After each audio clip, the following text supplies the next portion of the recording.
it's funny. I just was reading something before you jumped on. Some nut job representative introducing legislation to make his birthday a holiday.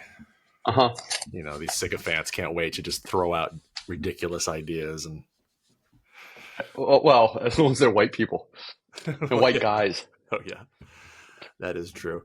All right, you're in Torrance. Yeah. Yeah, nice. Beautiful downtown Torrance. Yeah, Speaking of dumb white guys. actually, you got a little area there. I rode my bike through there not too long ago. It was all right. Mark Furman, the infamous Oh OJ no. cop, said that Torrance was the last decent place for white people to live in California. Oh geez. Wow. There's an endorsement for you. Yeah, right.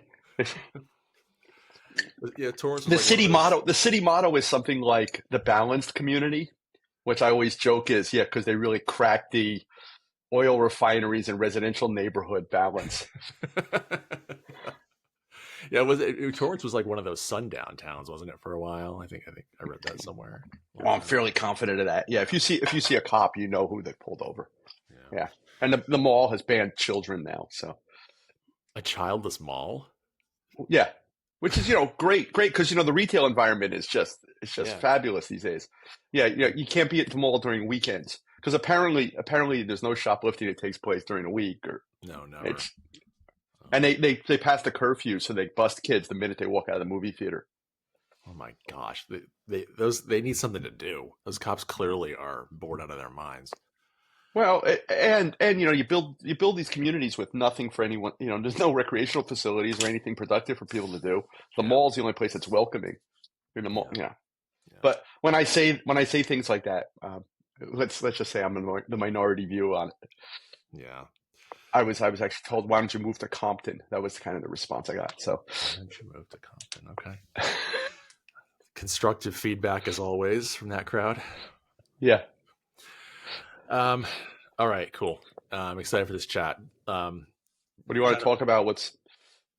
Yeah, no, we'll get into all the stuff that you're thinking and writing about. It's become one of my favorite pastimes to just go on LinkedIn and see what you're commenting on each day. There's usually some scathing critique of some tech guy or something.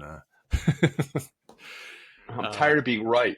yeah, it must get tiring. Yeah. Well, I think you often say what a lot of people are thinking, but most people don't want to say it in such direct terms.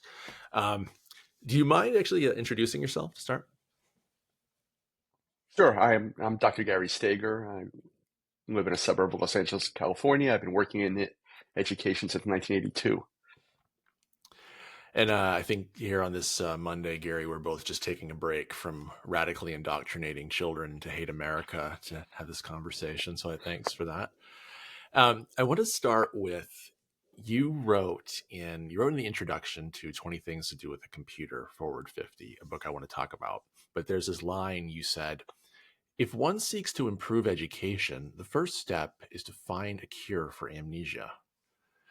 Can you explain what you meant by that? Well, we stand on the shoulders of giants. I actually heard Bill Clinton say to the National School Boards Association once, every problem in education has been solved somewhere before. Most of it's been written down. When I encounter a school principal, and I work in schools all over the world, who, wrings their hands and says, if only we knew what to do, I now say, well, swing by my house. I've got one of 1,000, 2,000, 3,000 books I could lend you, where some expert has shared what they've done and how and why. Um, and I think we could pair that quote with another one that I've been saying a lot recently, which is that evidence is no match for ideology. Hmm. Um, that people who it's a fool's errand engaging with people who are looking for evidence because what they're really saying is I don't wanna. Hmm. And we've got plenty of evidence for all sorts of things that are good for children. We're only ever asked to defend the things that kids like. Yeah, I was just even just this morning, I was chatting with a colleague about the math teacher, math thinker Dan Meyer. He's Yeah. he's got a great Substack with lots of interesting ideas about learning math and learning in general. And he recently published something about we know that accelerated learning doesn't work. We know this, and it's bad for kids, it's bad for families, but especially in the realm of math, people keep pushing for it. And my colleague and I were just chatting about how many teachers know this, but somehow these ideas don't seem to filter up to the decision makers. And I wonder, in your view, to this idea of, Clinton, we've already figured things out. Is it, is it just ideology? Is it willful ignorance? Is it status quo, inertia? What's really blocking our cure for amnesia? Oh, I think it's all those things. A bit of cowardice. Even in it always amazes me how even in the most progressive, play-based, lovely, art-filled schools, when you suggest that people do something that deviates from, Mrs. Crabtree's classroom, um, that that there'll be pushback or hesitation. I've taken to asking teachers, "Are you afraid that someone will look askance at you?" Um, you know, Absent the current political climate we find ourselves in, there don't tend to be real sanctions. It doesn't tend to be real sanctions for doing the right thing.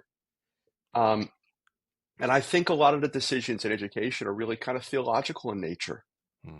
more than practical or anything else. It's just, is it right or wrong?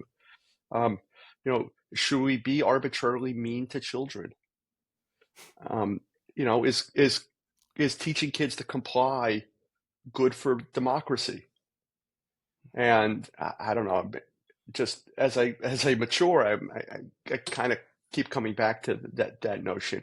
I'm heavily inspired by my friend, the great civil rights legend and hero and author Jonathan Kozol, who talks about urgency, and you're only 7 once, and saying mañana, or we'll get to it next year, or maybe we'll consider that, when you have the opportunity to do the right thing right in front of you, I think is um,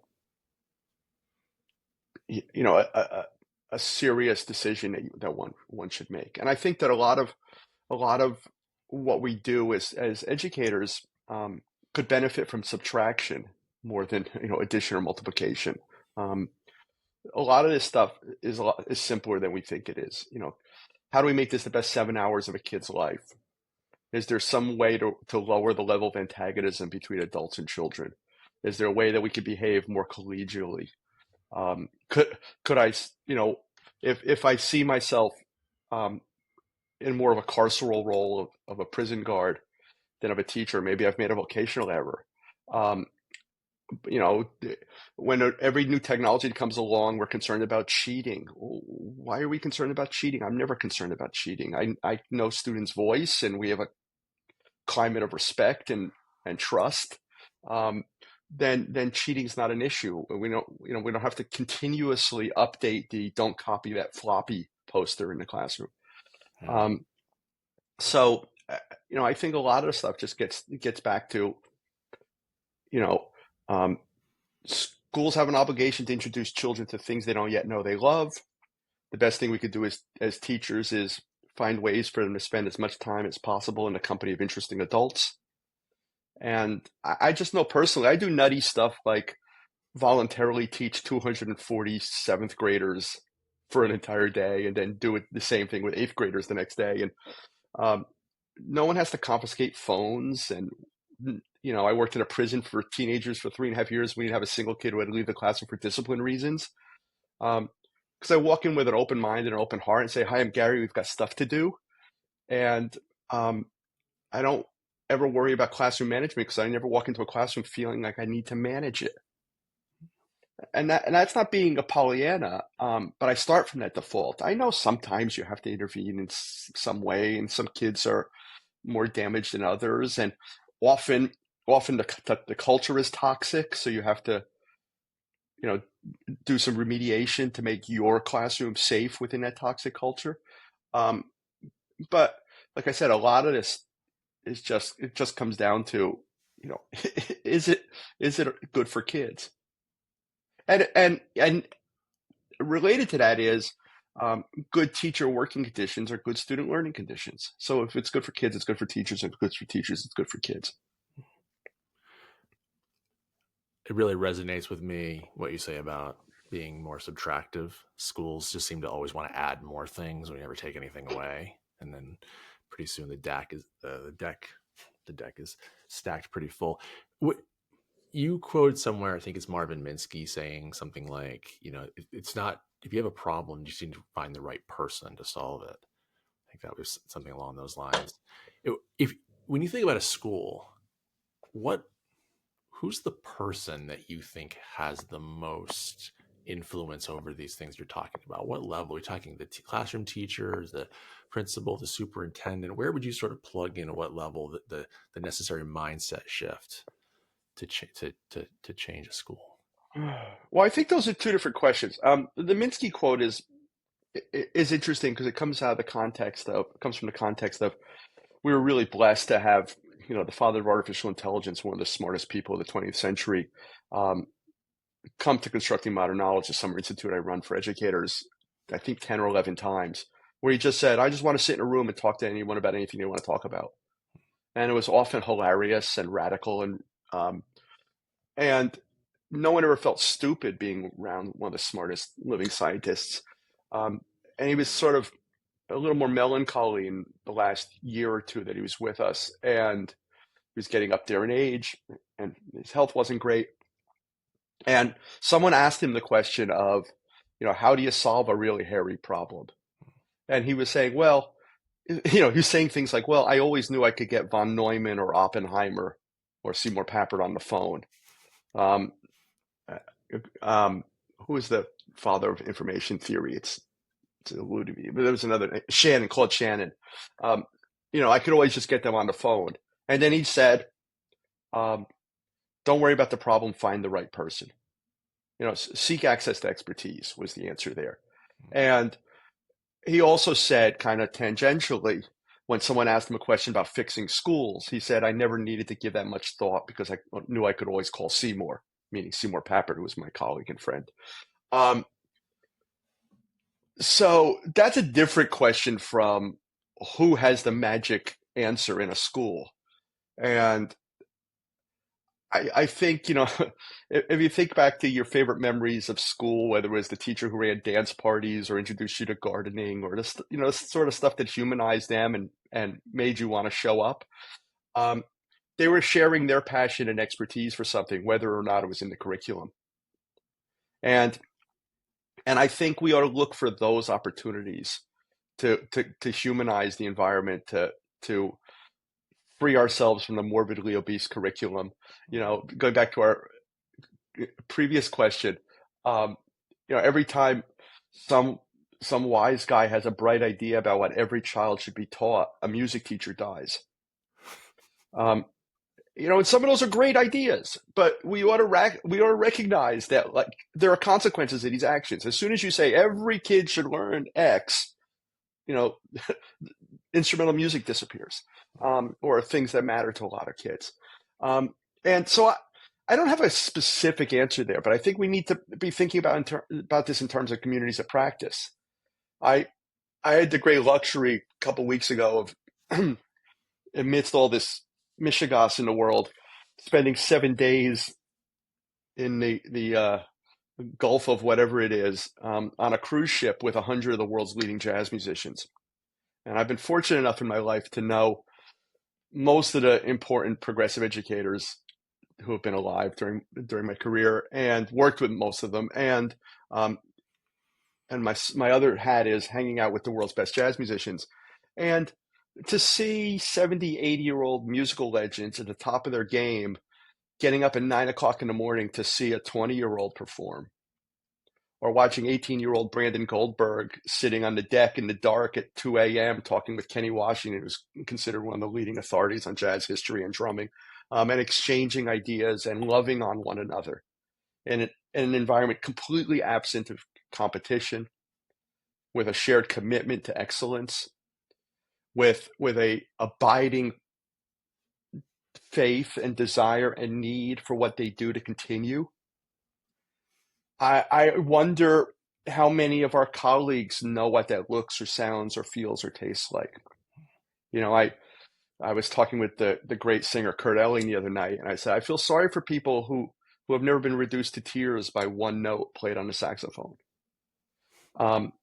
And this is all just ways of being human and sort of, elevating humanity. And I think if teachers recognize that stuff and they can find the talent in their children, and I often say that school has an obligation to introduce children to things they don't yet know they love, and then create the context in which they could be maybe good at something. I think it would make matters a lot better. If you see some of these young musicians I know, forget the veterans, the legends. This 18-year-old, who's a freshman at Juilliard. He's been touring the world for a few years. He's got 3 records out. What he knows is extraordinary. Not just what he knows, but what he can do, which is even more important.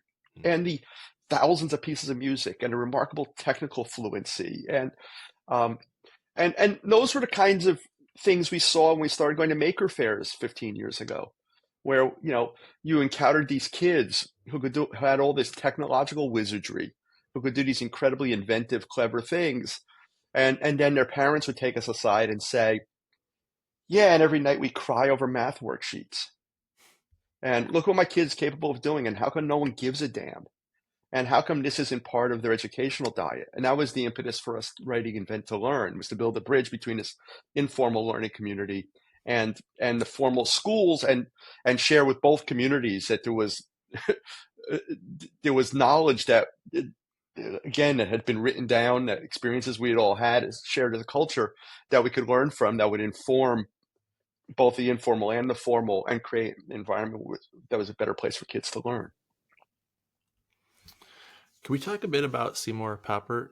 I'm just so intrigued by this combination of constructionism as an educational philosophy and computing, and this idea that the computer is this tool not to sort of promote things we already know how to do or create efficiency, but to reveal and discover. And how did you come to be Papert's colleague and friend, and how he influenced your own thinking? Maybe just introduce my listener to Papert in general. Sure. How many people know him? Yeah, I'll try to answer both questions. I'll introduce you to Papert, and then I'll tell you how I came to meet him. Sorry for my double-decker questions here.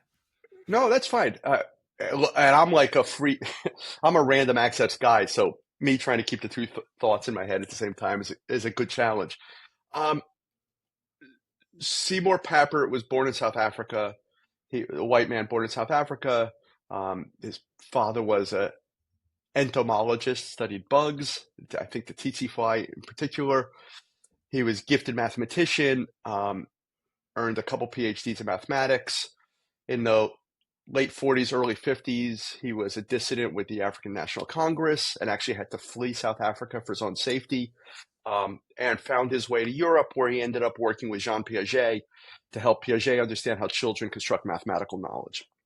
And not long after that, got invited to MIT to teach, and with Marvin Minsky formed the Artificial Intelligence Laboratory, which eventually became the Logo Laboratory.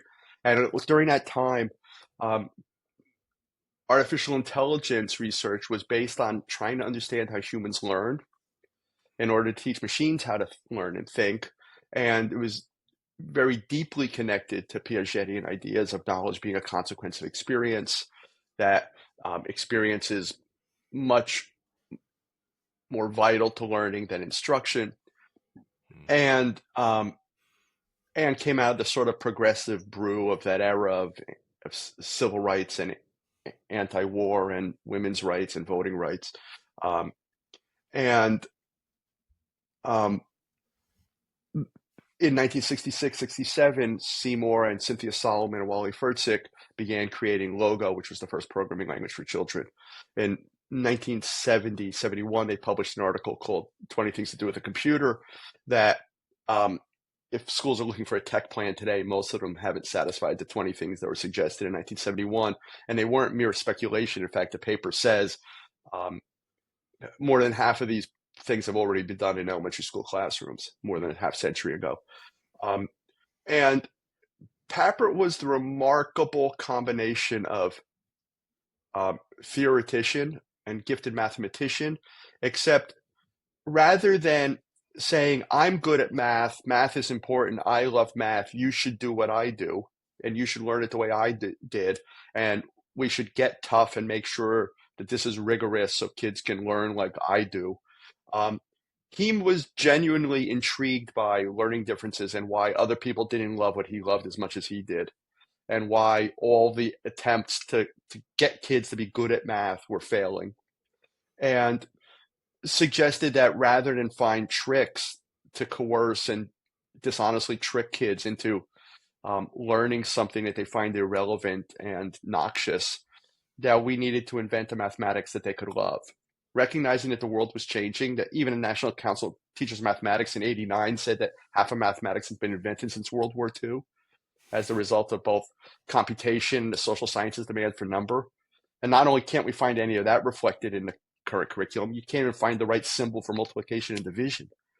Um, and so creating Logo was a way to start thinking about creating a math land, establishing a math land where children would learn mathematics as naturally and as fluently as they learn natural language. That it would have meaning, it would have purpose, it would have function, it would have joy and beauty. That he used the analogy of, no one says to a child in Paris, you don't have a head for French. They're immersed in a culture where French is being spoken all the time and where it has power and meaning and significance and utility. And the computer could be a math land where children can be mathematicians rather than being taught math. And so a lot of people, me included, think of him as the father of educational computing. I think his contributions contained multitudes. It's ridiculous to reduce him to children programming or understanding angle or constructionism without recognizing a deep moral center and someone who sort of risked his life to to make the world a better place for people that others were enslaving, and having a great deal of empathy for how others learn, and not just empathy, but a genuine like delight and wonder in how other people learn and think. And I've got some anecdotes I could share around that. Now, I met him in 1985. There were 3 Logo conferences at MIT that were giant international events in '84, '85, '86. And I got attracted to educational computing as a young educator, someone who had a terrible schooling experience, but found a computer as kind of an interesting intellectual laboratory and vehicle for self-expression that helped me feel smart and capable and I could become obsessed with. And so in public school in New Jersey in the '70s, when I became a teacher, I got interested in educational computing because it's where the most radical, wisest educators were. They were the folks who, held hands around the Pentagon to levitate it 3,000 feet in the air and rid it of its evil spirits during Vietnam, and worked on, at Highlander Folk School, and were involved in the civil rights movement and women's rights movement and such.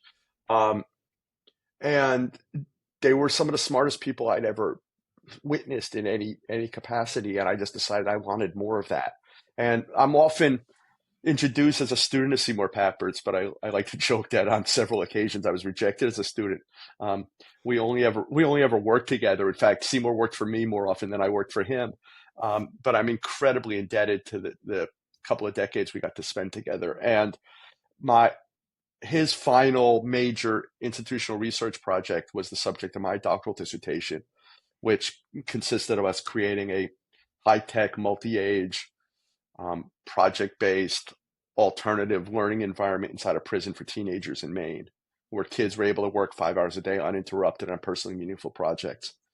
And we set aside all of the nonsense of school and tried to create an environment where kids could learn, where Seymour said explicitly at the beginning, let's see if we can go into this place where Amnesty International is accusing the state of torturing children, and create an environment that the best private schools are jealous of. And we did it in a portable classroom with a couple of crazy volunteers and a lot of naivete and really good instincts and experience of working with kids and computers and other materials.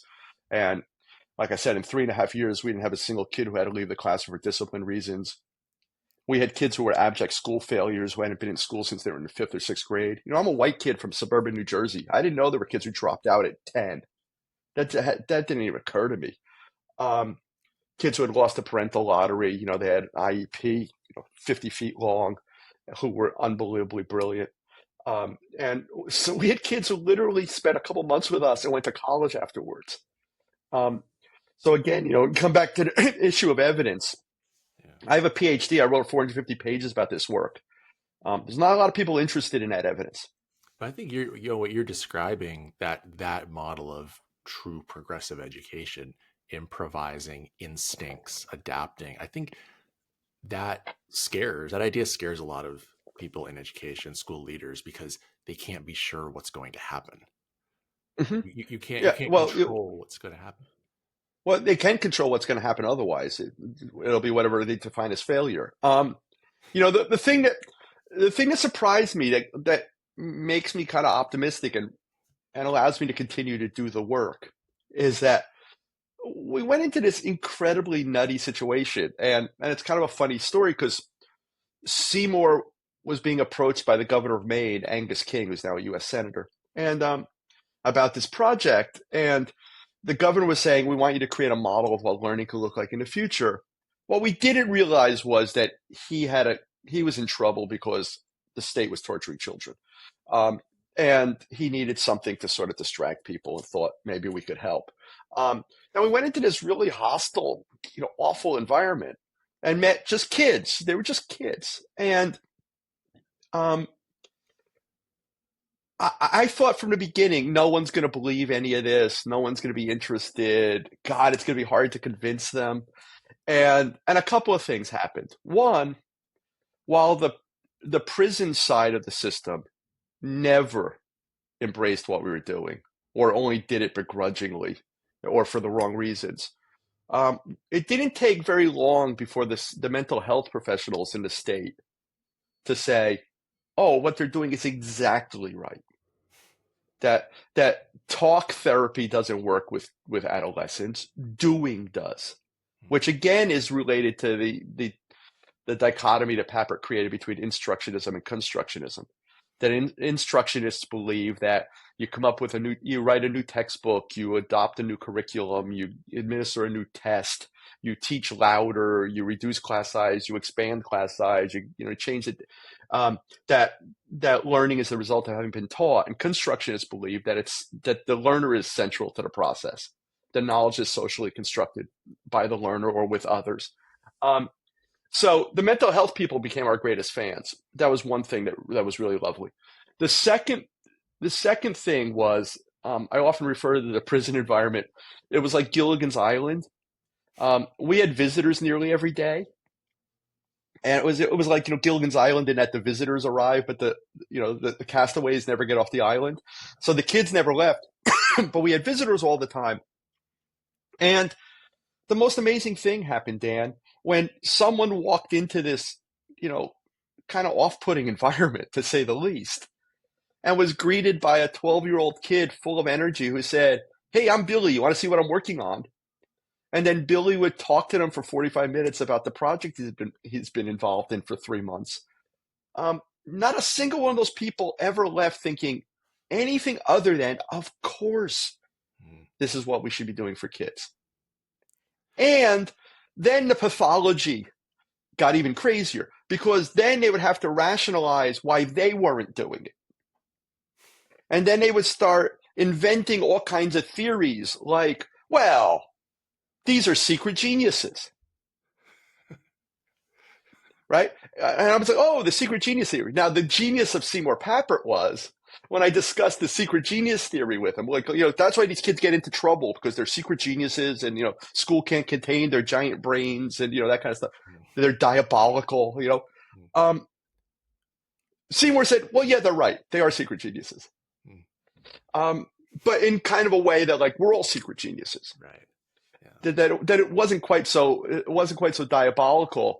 And I'll say just one more thing about these kids, because I think about them all the time. They, most of them had lost the parental lottery.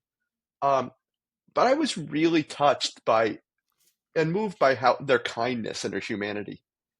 We had a couple kids who were dangerous, but by and large, I don't know if you have kids. I have three adult children, and you know, you probably had the experience where you buy donuts for guests and your kids ate them all, or they took two and someone else doesn't get one, or um, I got into the habit of if I drove by a donut shop on the way to work and I would have bought donuts to share with my colleagues, why wouldn't I share them with my classmate, with my students?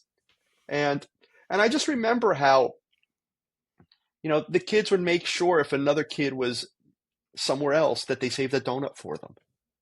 And they would write a thank you letter to us for buying donuts. Or, um, the kid who came to class agitated one morning, and I turned to my colleague, John Stetson, and I said, this kid was hungry and something bad had happened. And I said, go get the kid a sandwich somewhere. Go find, whatever you have to do. And, this teenage girl wrote a letter thanking us for buying her a sandwich and said, you saved my life. And that could have been over dramatic. It could have also been true. And it wasn't that big a deal to get a hungry kid a sandwich. You form partnerships with these kids.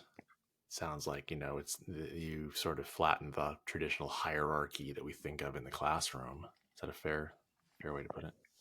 Oh yeah, absolutely. I mean, the other great thing that I got to do, and this is the 35th anniversary, I led professional development in the first schools in the world where every kid had a laptop. And I arrived at this place called Methodist Ladies College in Australia, and these kids were dressed as Victorian, dolls, and um, teachers wore name badges, and the publicity, the public relations company Hill and Knowlton, that was at the time representing both the CIA and Saddam Hussein, was representing the school to promote the work we were doing together. And I was just like, oh, this is, I went and got a yo-yo. I mean, I started doing yo-yo tricks while I was teaching because I just needed to cool things out a little bit. The hierarchy was kind of nutty. And you can tell in, places when I go into classrooms, I like to be called Gary. It's unless the school has some deep-seated prohibition on that. Right. I mentioned, teaching 240 eighth graders, and at the end of this day, and we were in a terrible environment. If you asked me, would I want to teach 240 eighth graders every day? I would happily do it if I could design the room. The physical space was working against me. I was like in an auditorium where kids were behind and under things and on a stage, and it was just became unwieldy. But, we're engaged in number theory and physical computing and some stuff for an entire day. And at the end of the day, a couple kids asked if they could take a selfie with me. And it was the first time where I realized they had cell phones. Mm-hmm. And, it hadn't been a problem all day because they were engaged in something that they found valuable and interesting. And maybe because I don't suck. And it was lovely. They wanted to take a selfie with me, and they just took their phone out and they did what they did with it. And it wasn't disruptive or anything else. And it was like, oh yeah, right. We can, we don't have to go into classroom like it's a war zone, like it's a battlefield where it's us versus them. We can, like I said, you can go in and say, hey, we've got stuff to do. Let's give it a go. Yeah, like many teachers and parents, of which I'm both, I read Jonathan Haidt's The Anxious Generation. Fascinating book. I know that this is something you've had a lot of thoughts on. You recently you published 20 Reasons to Resist Cell Phone Bans, and you're putting on seminars for people. Well, I'm trying. I haven't found any school that's courageous enough to have me do it. Why do you think that is? I don't know. Because fear sells. The lemmings. That's one of the things that really disappoints me is that schools that have good enrollment and happy parents and happy kids will eagerly embrace bad ideas if someone else is doing them. Yeah. There's this crazy FOMO that's, and look, if you're, Jefferson Davis Middle School and your community decides for whatever reason you want to ban cell phones, okay, fine. But you don't have a right morally or legally to pass legislation that makes a decision for everyone else. It's on the wrong side of history. It's a bad idea. I'm old enough to remember the last 2 or 3 cell phone bans. I'm old enough to remember Channel One. Do you remember Channel I do One? remember Channel One. Yeah. Right? I grew up in New Jersey. Channel One may or may not have been a good idea. For those who don't know what it was, um, you could get a free TV and satellite dish. You get a free TV for every classroom and some VCRs and a satellite dish to get programming into classrooms and for free. And in return, kids had to watch a 12-minute news program that had 2 commercials in it. Well, again, commercialization, bias. By all accounts, the news show was pretty good. And I just know that when I was working in New Jersey, the schools in Newark were desperate to get this hardware. And they were cool with the Faustian bargain. But then along came lily white affluent suburbs that pushed for legislation to make this impossible. And I think this is just another version of it. And when your kids have, the latest iPhone and a burner phone and a laptop and an iPad and a shoe that can call a taxi, and then when you pass this legislation, it's fundamentally a tax on poor children. And there's the old political adage of punching a hippie, that no one ever pays a political price. No Democrat ever pays a political price for punching a hippie. No schools ever pay a price for being mean to children. But I don't think this ages well, and I think the consequences of it are quite severe. And Jonathan Haidt is now also saying he's not hiding that he wants all the technology out of classrooms. And that's a real problem. And, I come from another approach. I'm running an event in Reggio Emilia in April. Probably the most progressive, constructivist, learner-centered, beautiful, artistic, subtle, complex, humane approach to education in the world, comes from Reggio Emilia. And they say explicitly it's irresponsible to build pens around children, to create an artificial wall between them and their world. That it's our job as parents and educators to find constructive ways to engage kids in their world and to look for opportunities to leverage these fabulous new technologies. Papert said once, everyone needs a prosthetic. Both of us are wearing eyeglasses. No one accuses us of cheating. We use technology every day to go about our lives. I recently tangled with some schools that are, banning YouTube. And I get it. YouTube is full of shit. And I watched my 6-year-old granddaughter spend way too much time watching mindless garbage. That said, I don't know about you, but I couldn't go a single day without learning something from YouTube. And the consequences of severing a connection to that would be really dramatic. And I'm not going to tolerate it for myself. Why would I ask of it for somebody else? So, coming back to Papert, when he was talking about a laptop for every kid in Maine, he gave a great speech where he began by saying, people were asking, why should every kid in Maine have a laptop? And he said, well, because I do. Yeah.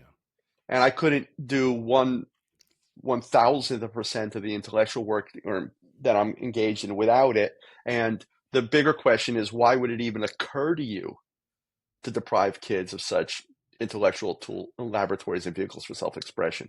So, I think, coming back to what we talked about amnesia early on and about standing on the shoulders of giants and respecting our elders and our own community of practice and the lessons we've learned as educators, I'm quite reluctant in general. My default position is not to take a lot of pedagogical advice from a no-show business school professor. I don't learn to teach from TED Talks either. And, the question I ask a lot of people who are excited about Jonathan Haidt is, I'd love to know which terror he has promised his publishers next. Because he's making a killing, like, $100,000 and up a speech, for terrifying parents about phones. And then there's all, the safety stuff. And I wrote an article more than 20 years ago about my daughter was at, drama practice till 11 p.m. at the high school on a darkened campus. and she couldn't call home for a ride or for help because the cell phones, the pay phones at the time were locked for their safety, but the kids were allowed to wander around the campus. And I wrote an article 20 or 25 years ago about how you didn't have a right to endanger my child's safety. To just the simple stuff of, I was at a conference and I found myself taking photos of a slide. And then I realized, well, why am I doing that? I may never look at that slide again. Maybe I will. Maybe I want to remember what they said. But one, it didn't hurt anybody. Two, it was convenient. Three, I think it's an act of curation. And that act of curation is a powerful learning tool as well, of making a decision of, hey, Dan is saying something I should pay attention to. And if going like this is the way for me to pay attention to that, that seems perfectly reasonable. You're talking a lot about technology used for education, which I think is maybe you would categorize as different than ed tech, a word that you say is increasingly losing its meaning. What's your, you think back, especially your early work? Oh, by the way, I should mention, I grew up in Maine. My mom's a teacher in Maine, and in the '90s, I remember the Every Child laptop program. It was. I recall it being a success very fondly. What are your thoughts on ed tech? Maybe that's a pretty broad question, but particularly in the context of Papert's work and thinking about the visible learning power of a computer, and then all the other stuff we have at our fingertips in the classroom today. I'm confused. I'm saddened.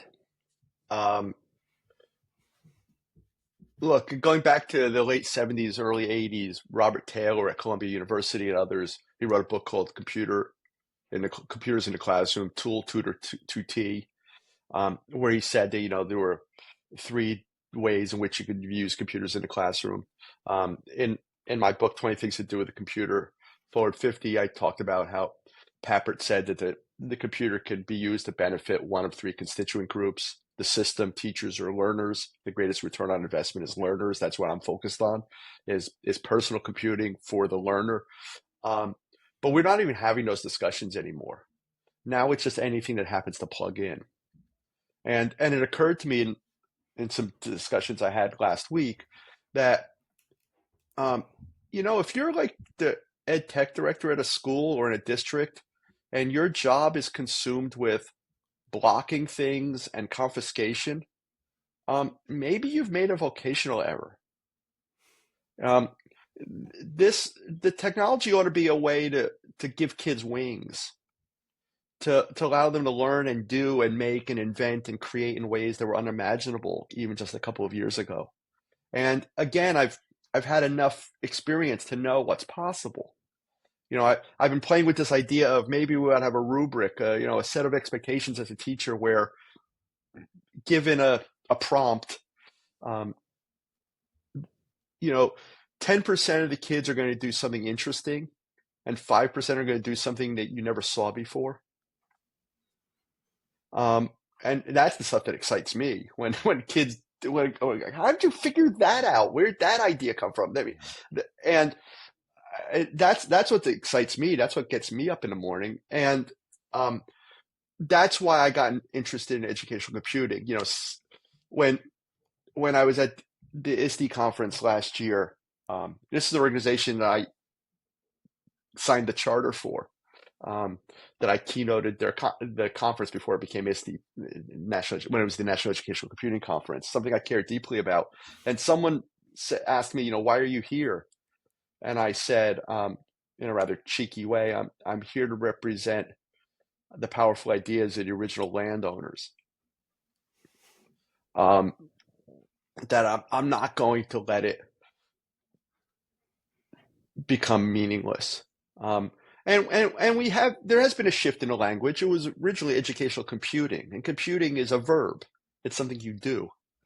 And now it's kind of educational technology that becomes increasingly diminutive to be just ed tech and there's always been a boat show aspect to it. That's fine. I'm not opposed to commerce. And we should recognize that it's not even driven by profits. I mean, when I have my good liberal friends say to me, look at the boat show, this is all about making a buck. If you added up the revenue of all of those companies, it doesn't do scrub daddy business or the sham wow.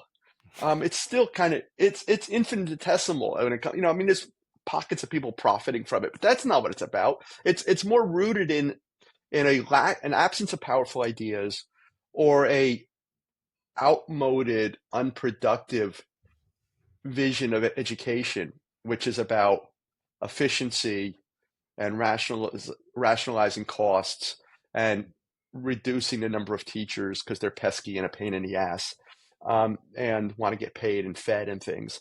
And so if we could just come up with, the right electronic flashcard system, or, place where we, strap the kids in, set the machine on stun, and come back for them in 12 years. And those sort of dystopian fantasies have existed forever. I mean, I leafleted the predecessor to the ISTE conference in 1992 with an article called Integrated Learning Systems, The New Slavery,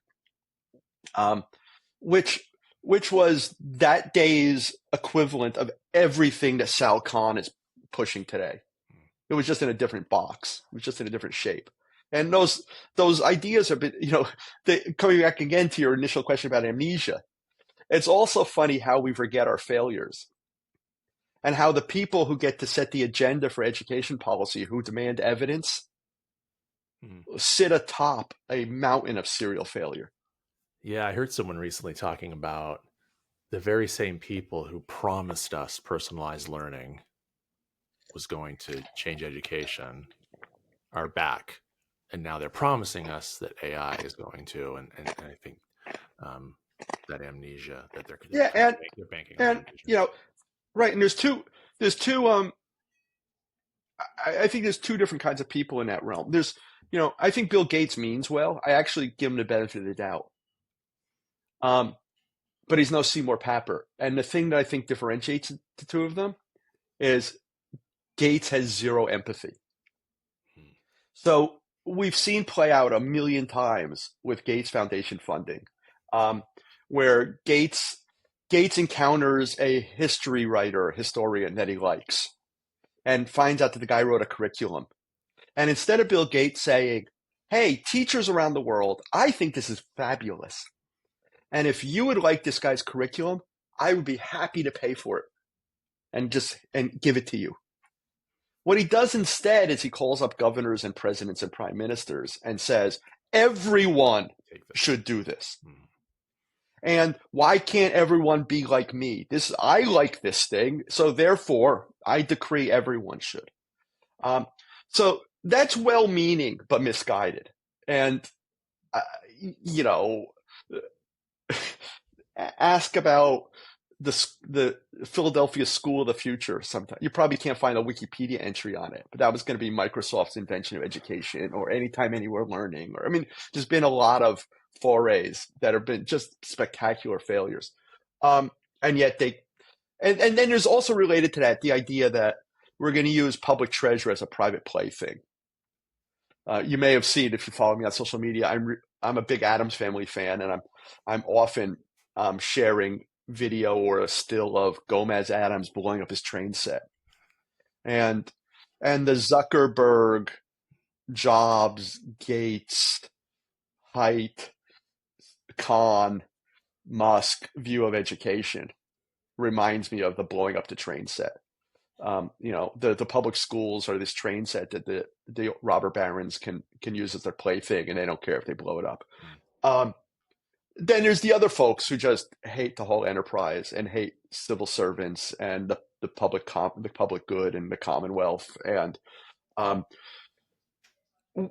people have never liked school, but they always had affection for their kid's teacher. And what's happened clearly in the last 25 years is a really successful campaign that's undermined the public's confidence in their kid's teacher. And that's why, I was at a reading a couple weeks ago with Chris Hayes of MSNBC, who's got the #1 best-selling book interestingly, about attention. So there's overlap with height, but he doesn't prescribe everyone should take to the woods. Um, and um, and I asked him. I had 10 seconds with him. And I asked him a question I've asked him on social media a million times. I've asked a million other journalists I respect. Um, why is there so little credible education journalism? And the education journalism that does exist is just stenography. I mean, they just reprint press releases or they quote each other. It's just laughable, and these assumptions, the reading crisis, and whether you're on for or against, just the assumption that there's a literacy crisis never gets challenged. Um, and I asked him why there's so little credible education journalism, given the expenditure and how many people are involved in it. Um, and he said because it ceased to become a partisan issue. Mm. And he's absolutely right about that.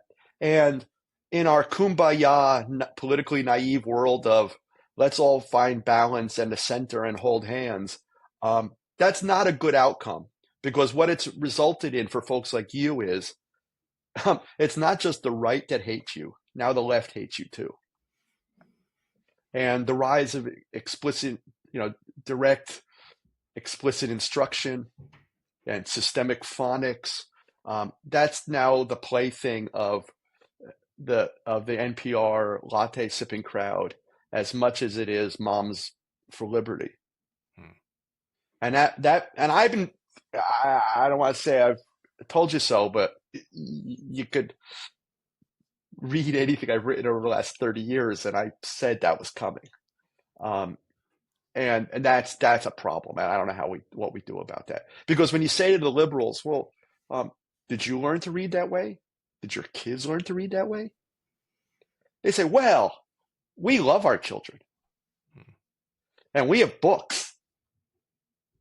Well, so they don't call for getting books in the classroom, or the fact that my friend Rebecca Constantino has to run a charity that's constantly at war with LA Unified, where she's building libraries in schools because they've been under federal court decree for decades of depriving kids access to books. We don't get kids books. What we do instead is turn reading into this mechanized, joyless, pursuit that ensures that fewer and fewer kids have access to powerful ideas. So the right likes it because they believe in the literal interpretation of text, and they want compliance, and they don't want kids, dealing with, pesky ideas. And the left is genuinely concerned about other people's children not learning to read, without recognizing that someone stole their books. The joy of exploring literature has been reduced to passages. And incidentally, this isn't unique to here. I was working in a school in India in last spring. I mean, this is a school that flew me to India, so I mean, they're a little nutty to begin with. And I was talking about interdisciplinary learning and projects and computers and I like to work in every classroom and do things with kids and their teachers so they can see what's possible and create models of what could be. And it occurred to me that there were no books anywhere. And when I asked about it, they said, "Oh yeah, well, we don't have textbooks." And I said, "Yeah, I get you don't have textbooks." Although they did have tens of thousands of PowerPoint slides created by their teachers, and a billion worksheets created by the teacher. And somehow they got the idea that because they didn't buy them from somebody, it was somehow better. But it was the exact same educational model. I'm like, no, you missed the point on that. But the larger point I wanted to make was it had never occurred to me that there was zero tradition in Indian education of children reading books. That the idea that you could read Bridge to Terabithia or The Invention of Hugo Cabret and make the entire curriculum unify around this piece of literature. I was playing tennis yesterday here in Torrance. There are a bunch of moms playing pickleball, annoying the shit out of me next to me, and chatting about gouging their tenants and what not paying taxes or whatever other things that concern pickleball players. But I heard two of the women explaining to a third what 1984 was. Like she didn't know. And The woman didn't know. no, Yeah. never heard of it. And like, so, like, I'm not sure I read all the assigned novels in school, but I figured out a way to get over. Uh, I knew about them. I carried them for a while. And it turned out that this school in India was like fascinated by the idea that you could build a curriculum around literature. Hmm. And India has rich literary culture and stuff. Just schools had always been based on you read some tiny atomized passage of stuff and then you answer a question about it. Yeah. So again, it's sort of this idea of going into situations, eyes wide open. And the other, if I have a superpower, it's I've been able to sort of see trends. And when people say to me, well, well, what was the last time you were in a classroom? And the answer is typically I'm in classrooms all the time. But if we were really to get to the heart of the question you just asked me, what you're really asking is, why aren't you miserable like I am? Why aren't you being a martyr? And the fact that I'm in lots of classrooms lets me see patterns and trends emerging and a commonality of experiences. And by and large, if you blindfold me and drop me in a classroom, and I don't care, private school, public school, almost anywhere in the world, I couldn't tell you where I was because there's kind of a sameness that happens. Um, and I've been, fighting for a long time against that homogeneity, against that sameness, recognizing that this is a fundamentally human pursuit, and it should have diversity in it. Wow. Well, Did we talk about anything relevant? we talked about it's all relevant, Gary. All of that. I just want to wrap up here on books, though. I heard you say recently that you want to start a progressive ed book club, and on the subject of books, what can you give my listeners a couple recommendations? Books that can help us move forward on some of these issues, a couple that have shaped the way you think. Seymour Papert's book, The Children's Machine, which was his second of three books about learning. A lot of people go back to his original book, Mindstorms: Children, Computers, and Powerful Ideas, but I think The Children's Machine is richer, particularly for educators. Seymour wrote three books that are essentially fractal images of each other. The first one was for academics. The second one was for educators. The third one was for parents. So I think The Children's Machine is great. I think Frank Smith's book, The Book of Learning and Forgetting, is fantastic. I think Seymour Saracen's book, And What Do You Mean by Learning? David Perkins' book, Making Learning Whole, which is a really practical way of doing the kinds of things that I espouse and believe in. Of anytime you want to teach something to someone, you should find a junior version of the whole game that they can play. That if you go up to a 7-year-old who's got a baseball uniform on, they don't say, I'm learning to hit or throw or catch or memorize rules or learn statistics. They say, I'm playing baseball. They're playing even if there's a tee and a wiffle ball, they're playing a junior version of the whole game. So if you want to teach kids number theory or cellular automata or synthetic biology or about the Constitution, figuring out what's the junior version of the whole game they can play, I think is really practical. I'm a giant fan of the Reggio Emilia approach. Carlo Rinaldi's most recent book about Reggio Emilia, I can't think of the title off the top of my head, is fantastic. The Bible of that is called The 100 Languages of Children. I love everything by Herb Cole. Deborah Meyer's book, In Schools We Trust, is important, or The Power of Their Ideas. My favorite Jonathan Kozol book isn't Savage Inequalities. It's Ordinary Resurrections: Children in the Years of Hope. And that's the one that made me sort of philosophical and theological in this stuff about, Kozol said before in public on the Plessy versus Ferguson centennial at Harvard that this is I'm going to paraphrase, but this is a how do you say? He said, I go to Congress and I say, if you invest in Head Start, you save 7 times more in prison. And, if you give the kid a hot lunch, then, they'll do better on their math scores. If you have books in the classroom, their literacy rates will go up. And he said, these are the, this is the thinking of Dickensian shopkeepers. And what we really need to focus on, this is a little girl who was given to us by God, and she deserves to have some fun before she dies. And it is kind of like hitting you over the head with a sledgehammer. But yeah, like that's the point. Let's create surplus value. Let's leave the campsite better than we found it.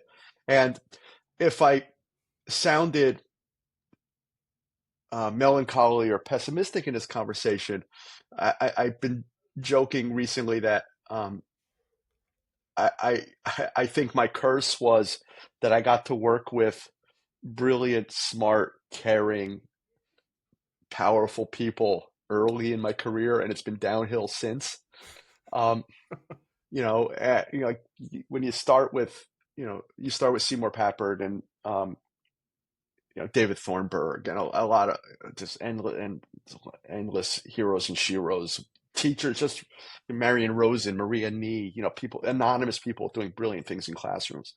And you see my Fran Hammocks, when you see what's possible, then it's hard to see what's happening and not want to scream, why don't you do the right thing?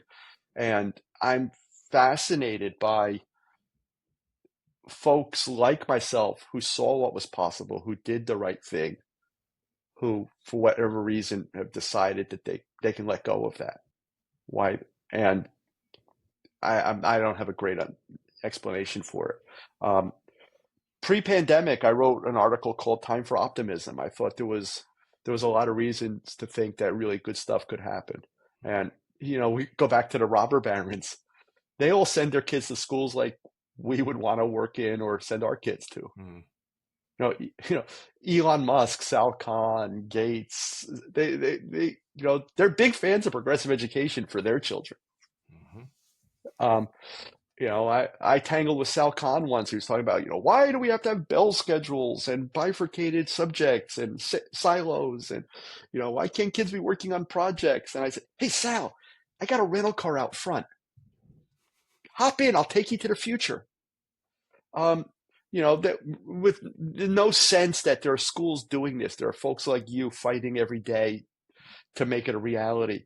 And so like a lot of what I'm doing now is playing for posterity, of making sure people don't forget.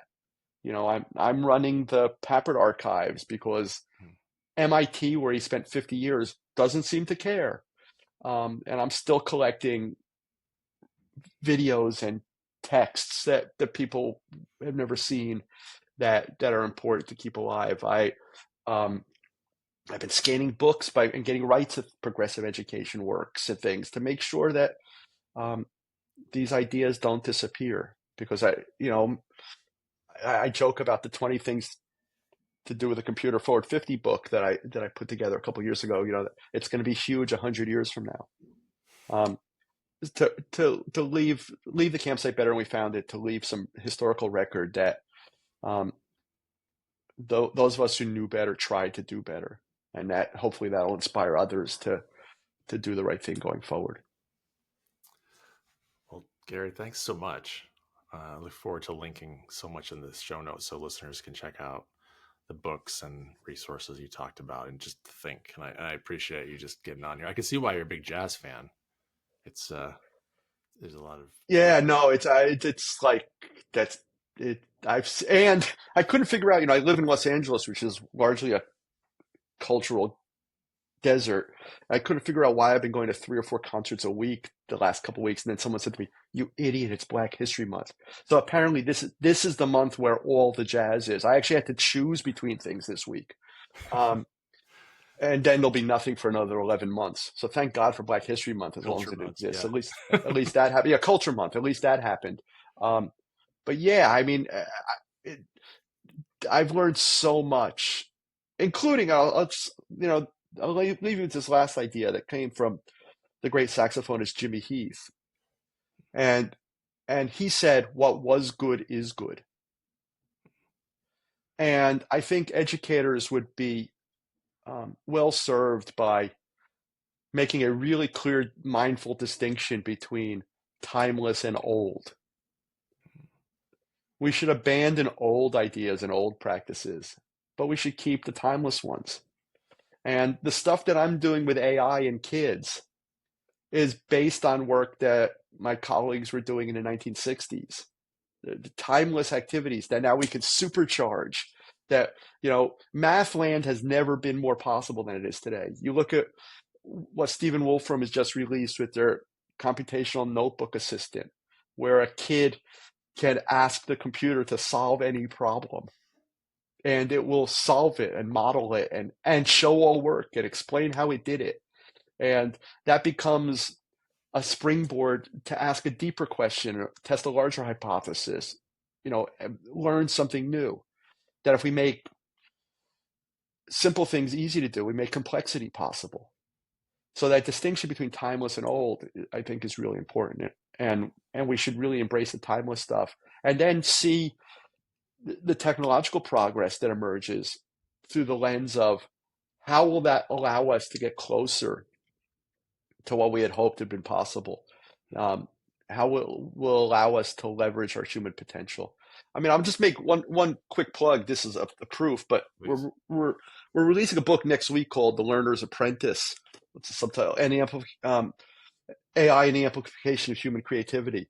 Ken Kahn's an old friend and colleague who was part of the MIT Artificial Intelligence Lab in the early 70s, where they referred to the computer as the children's machine, and they were genuinely concerned with how children learn in order to teach computers how to learn.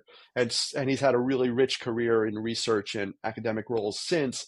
And about 14, 16 months ago, he started posting really cool, complex, interesting things he was doing with the new generative AI tools that weren't, write me a 5-paragraph essay about penguins, but it was, can you make a piece of software that does the following? Or could we create an adventure story where we're living in ancient Greece and we have to grapple with, forms of democratic governance? And I said, hey, you want to write a book? And we're publishing it in the next couple of weeks. And I think it's a game changer. It's not just, hey, don't copy that floppy, oh my God, how to catch kids cheating, ethics around AI. It's hundreds of examples of ridiculously cool things you can do. Not just because it's cool to do cool things, but because when you do cool things, there's a neat phenomena associated with it that inspires you to want to learn more. And so like I said, I looked at this AI stuff, and some of it is trashy and misguided and badly designed. But is there some stuff that lets me get closer to math land? And absolutely there is. And so that excites me. And I think we ought to be looking for those kinds of opportunities and recognizing that, one of my favorite tweets ever was, I'm trying to decide which should I ignore more, Google Buzz or Google Wave. And I don't remember what either of them did, but I could assure you no one remembers what they did. But my intuition was like, I've seen this schlock before, and this isn't something I need to spend any time worrying about. And I was right, it went away. AI is not going away. Phones aren't going away. And I think the affordances are extraordinary, and I'm kind of, in general, a technological optimist that it's the only way we're going to solve increasingly intractable problems. And we should find ways to engage kids with this stuff in ways that enhances our humanity, allows them to go further than they could have ever gone on their own. And you ended on optimism, Gary. I'm a rainbow dressed up in a something.